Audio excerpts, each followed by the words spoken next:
Dear students, मैं doctor Archana Tiwari, assistant professor business administration, SPC government college Ajmer. आज का हमारा डिस्कशन का टॉपिक है types of channels of distribution या वितरण प्रणाली या वाहिकाओं के प्रकार। अब इससे पहले वाले लेक्चर में मैं आपको ऑलरेडी बता चुकी हूँ कि चैनल्स ऑफ डिस्ट्रीब्यूशन किसे कहते हैं और साथ ही साथ उसका मीनिंग क्या है, उसके फीचर्स क्या हैं। तो आज हम इन चैनल्स के विभिन्न प्रकार को देखेंगे। अब उत्पादों के वितरण के लिए अनेक ऑल्टरनेटिव सिस्टम्स हो सकते हैं, डिस्ट्रीब्यूशन चैनल्स हो सकते हैं और मेनली इनकी संख्याएं 4 से लेकर 9 तक मानी गई है। लेकिन अगर प्रैक्टिकली हम देखें तो वितरण की 5 प्रमुख प्रणालियों में से किसी भी एक प्रणाली को अपनाया जाता है, क्योंकि प्रैक्टिकली ये पॉसिबल नहीं कि बहुत लंबी चेन हो, डिस्ट्रीब्यूशन चैनल हो, तो उनमें से ज़्यादातर में 1 या 2 प्रणाली को अपनाया जा सकता है। लेकिन अध्ययन के दृष्टिकोण से सारे ही चैनल्स इम्पॉर्टेंट हैं, तो अलग अलग तरह के चैनल्स को हम अलग अलग कैटेगरीज में डिवाइड करते हैं। तो पहला आता है प्रोड्यूसर टू कंज्यूमर, यानी कि उत्पादक से लेकर के उपभोक्ता तक। इस वितरण प्रणाली में प्रत्यक्ष वितरण प्रणाली भी इसको कह सकते हैं। इसका कारण यह है कि इस माध्यम में ग्राहक और उत्पादक का प्रत्यक्ष संपर्क रहता है।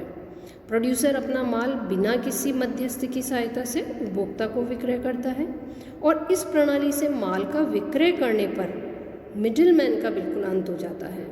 जैसे कि आप डायग्राम में भी देख रहे हैं कि प्रोड्यूसर टू कंज्यूमर डायरेक्ट है, यहाँ पर बीच में कोई मिडिलमैन नहीं है, यानी कि प्रोड्यूसर ने जो कुछ भी प्रोडक्शन किया है वो सीधा कंज्यूमर तक पहुँच रहा है। तो इस प्रणाली का प्रयोग करने वाले उत्पादक अपने यहाँ घर घर विक्रय करने वाले विक्रयकर्ता रखते हैं या डाक द्वारा व्यापार करते हैं या फिर फुटकर श्रृंखलाबद्ध दुकानें खोल लेते हैं। सेकंड आता है उत्पादक, फुटकर व्यापारी और उपभोक्ता, यानी कि प्रोड्यूसर, रिटेलर और कंज्यूमर।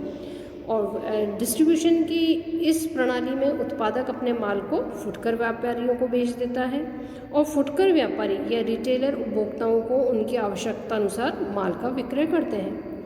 फॉर एग्ज़ाम्पल अगर हम अपने देश का एग्ज़ाम्पल लें तो हमारे यहाँ पे फैंस है, मोटर गाड़ी है, सिलाई मशीनें हैं, इन सब का विक्रय सीधे उत्पादक द्वारा रिटेलर को किया जाता है या डीलर को किया जाता है और फुटकर व्यापारी सीधे अपने ग्राहकों को माल का विक्रय कर देते हैं।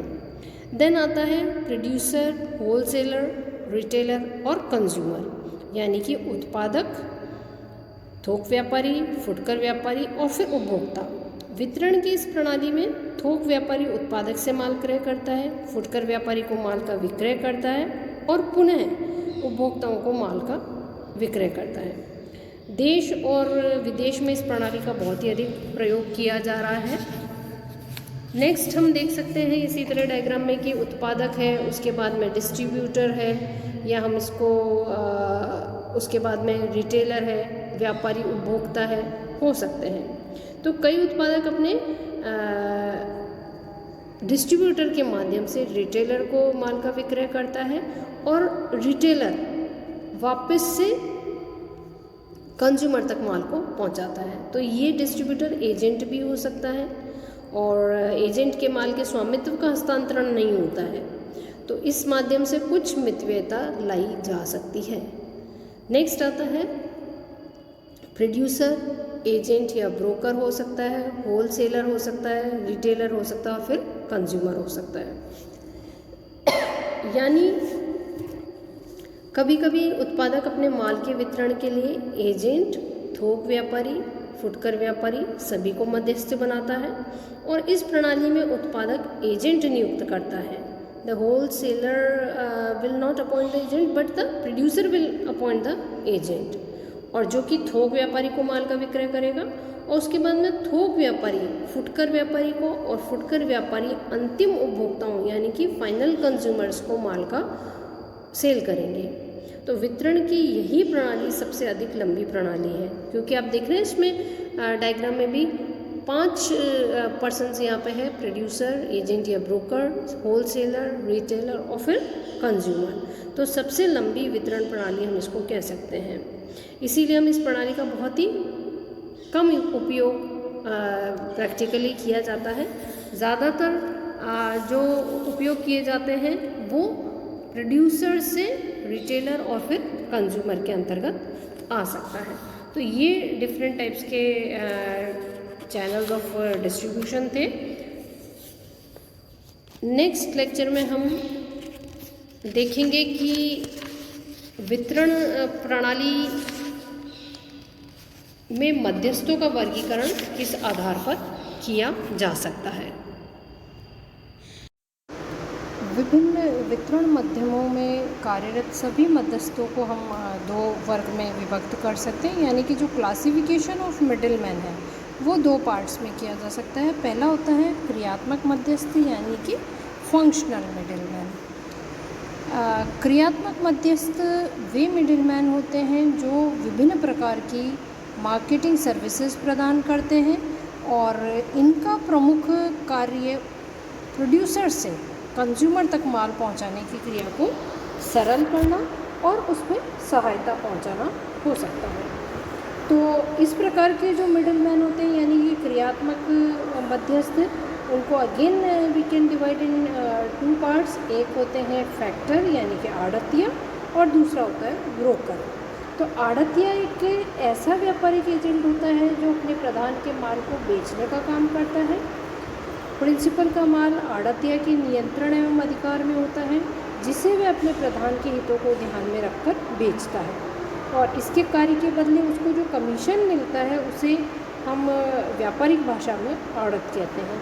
तो ऐसा एजेंट अपने पारिश्रमिक तथा अपनी ओर से किए गए खर्चों के लिए माल तथा माल के हिसाब पर ग्रहणाधिकार रखता है।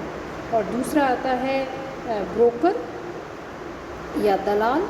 तो दलाल एक व्यापारिक एजेंट होता है जो कि माल के क्रय विक्रय में सहायता करता है, लेकिन माल अपने अधिकार में नहीं रखता है, और क्रेताओं और विक्रेताओं को मिलाकर उनके बीच माल के क्रय विक्रय का अनुबंध करवा देता है और अपना रेम्यूनरेशन प्राप्त कर लेता है, और जो रेम्यूनरेशन उसको मिलता है उसको ब्रोकरेज कहते हैं। तो इन शॉर्ट अगर हम देखें तो एक ऐसा एजेंट अपने प्रधान तथा तृतीय पक्षकारों के बीच व्यापारिक संबंध स्थापित करवाने का प्रयास करता है, और संबंध स्थापित हो जाने पर दलाली प्राप्त करता है। तो इन दोनों के बीच बेसिकली जो अंतर होता है वो ये है कि आड़तिया का माल पर अधिकार होता है, और जबकि दलाल बेचे जाने वाले माल पर दलाल का अधिकार नहीं होता है।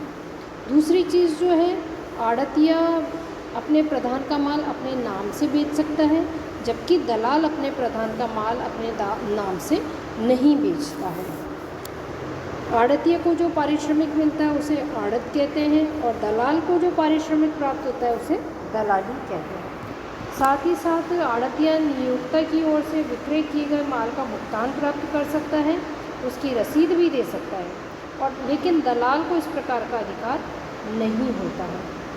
और अगर हम उत्तरदायित्व की बात करें तो आड़तिया द्वारा माल विक्रय करने की दशा में आड़तिया का दायित्व बन जाता है, और जबकि दलाल द्वारा माल विक्रय करने की दशा में दलाल का कोई दायित्व नहीं होता है, और दलाल के प्रधान का ही समस्त दायित्व बना रहता है। तो इस तरह से ये दो प्रकार इसके हो सकते हैं, आड़तिया या दलाल, जो कि हम क्रियात्मक मध्यस्थ के अंतर्गत करते हैं। साथ ही साथ क्रियात्मक मध्यस्थ के अंतर्गत यानी कि फंक्शनल मिडिलमैन के अंतर्गत परिशोध अभिकर्ता होता है, एजेंट होता है। इसे हम डेल क्रेगर एजेंट कहते हैं, और यह माल विक्रय करने तो नियुक्त किया हुआ एजेंट होता है, जो साधारण कमीशन के अतिरिक्त कुछ विशेष कमीशन के बदले नियोक्ता को यह आश्वासन देता है कि यदि उसके द्वारा उधार दिए गए बेचे गए माल का भुगतान प्राप्त नहीं हुआ है तो वह स्वयं उस मूल्य का उसको भुगतान कर देगा। साथ ही साथ फोर्थ टाइप इसका नीलाम करता हो सकता है, यानी कि ऑक्शनीर हो सकता है।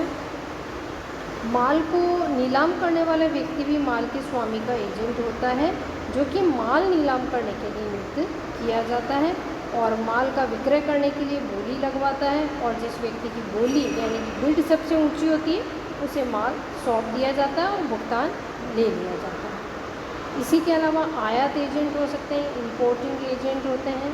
आयात एजेंट वह एजेंट है जो अपने प्रधान के लिए विदेशों से माल का आयात करता है और उसे अपने प्रधान की आज्ञानुसार अपने देश में ही बेच देता है। निर्यात एजेंट भी हो सकते हैं, एक्सपोर्टिंग एजेंट। यह एजेंट अपने प्रधान की ओर से विदेशों में रहता है और यह विदेशों में अपने प्रधान की आज्ञा से माल खरीदता है तथा उसे प्रधान के पास भेज देता है और इसे माल खरीदने तथा माल भेजने के लिए आवश्यक धनराशि प्रधान द्वारा भेज दी जाती है। प्रेषण एजेंट भी हो सकता है, फॉरवर्डिंग एजेंट। प्रेषण एजेंट अपने प्रधान के माल को जहाज द्वारा विदेशों में भेजने का कार्य करता है। जब भी किसी व्यापारी को माल का निर्यात करना होता है वह अपना माल कुछ निर्देशों के साथ प्रेषण एजेंट के अधिकार में सौंप देता है। निकासी या माल छुड़ाने वाला एजेंट हो सकता है, क्लियरिंग एजेंट हो सकता है। जब माल आयात किया जाता है तो बंदरगाह पर माल छुड़वाया जाता है, तो जिस व्यक्ति की इसके लिए नियुक्ति की जाती है वह निकासी एजेंट या माल छुड़ाने वाला एजेंट कहलाता है। भंडार एजेंट हो सकता है, वेयरहाउसिंग एजेंट। भंडार एजेंट वह होता है जो अपने प्रधान के माल को अपने गोदाम में सुरक्षित रखता है और उसकी आज्ञा के अनुसार अपने माल को किसी अन्य व्यक्ति को सौंप देता है। सेकेंड टाइप आता है मर्चेंट मिडिलमैन। इसके अंतर्गत कि जैसे कि व्यापारिक मध्यस्थ जो हैं, हमने अभी इससे पहले वाले स्लाइड पर देखा था, थोक व्यापारी हो सकता है, फुटकर व्यापारी हो सकता है। फुटकर में भी अति लघु स्तरीय हो सकता है, दीर्घ स्तरीय हो सकता है।